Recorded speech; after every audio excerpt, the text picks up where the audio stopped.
Magandang umaga po kapamilya. Ito po si Father J-Boy at tayo na po at magkape at pandasal. May isang babaeng nakakita ng magandang lampara. Kinuskus niya ito at lumabas ang isang genie.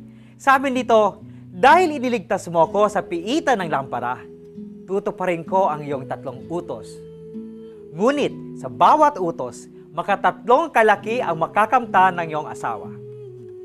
Sabi ng babae, ang una kong utos ay ito. Gusto ko ng $1 bilyong.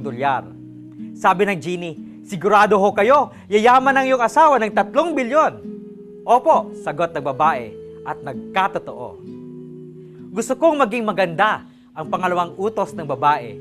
Sabi ng genie, sigurado ho kayo, magiging mas pogi ang asawa ninyo kay Piolo. Opo, sabi ng asawa at nagkatotoo. Pangatlong utos po, sabi ng genie, ito po, panguna ng babae. Bigyan niyo ako ng katamtaman na atake sa puso.